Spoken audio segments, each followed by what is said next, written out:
2017 সালের এই দিনে দিনাজপুর অটোমেটিক রাইস মিলের বয়লার বিস্ফোরণে 23 শ্রমিক দগ্ধ হয়, যাদের মধ্যে 18 জনেরই মৃত্যু হয়। ওই ঘটনায় নিহত ও আহতদের পরিবার আজও প্রতিশ্রুতি অনুযায়ী কোনো ক্ষতিপূরণ পায়নি। দিনাজপুর সদর উপজেলার ভবানীপুর গ্রামের বাদল হোসেন 2017 সালের 19 এপ্রিল যমুনা অটোমেটিক রাইস মিলের বয়লার বিস্ফোরণের ভয়াবহতার সাক্ষ্য বয়ে বেড়াচ্ছেন শরীর জুড়ে। যদিও পুনর্বাসন ও প্রতিশ্রুতি অনুযায়ী ক্ষতিপূরণ পাননি এখনো। সরকারের কাছে এটা অনুরোধ, যাতে আমার খালি কোনো রকম বাঁচে, আমার ছেলে একটা চাকরি যেভাবে হয় তাহলে আমি বাঁচবো, না হলে আমার যন্ত্রণায় মরণ, আমার নাহলে বিষ খেয়ে পড়তে হবে আমাকে। সেদিনের ঘটনায় ভয়াবহভাবে পুড়ে যান 23 শ্রমিক, যাদের 18 জনই পরে মারা যান। জহির মোহাম্মদ একাই হারিয়েছেন 3 সন্তানকে।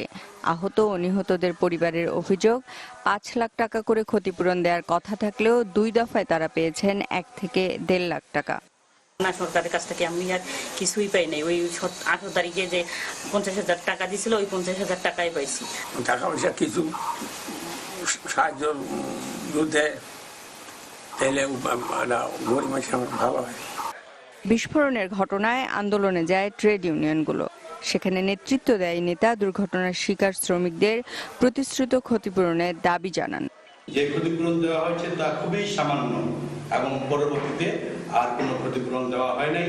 তাই আমরা দাবি করছি যে অবিলম্বে এই 18 জন শ্রমিককে ন্যায্য ক্ষতিপূরণ দেওয়া হোক।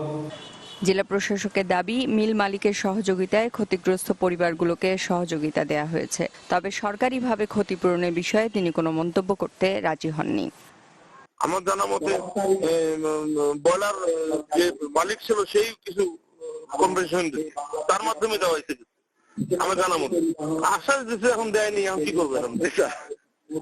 ঠিক আছে, এই বিষয়টা আমি সরকারি প্রতিনিধি হিসেবে কোনো বক্তব্য দিতে পারবো না। তবে নিহতদের পরিবার ও আহতদের ক্ষতিপূরণের বিষয়ে জানতে যমুনা রাইস মিলে গিয়ে কাউকে পাওয়া যায়নি। Desk report, channel 24।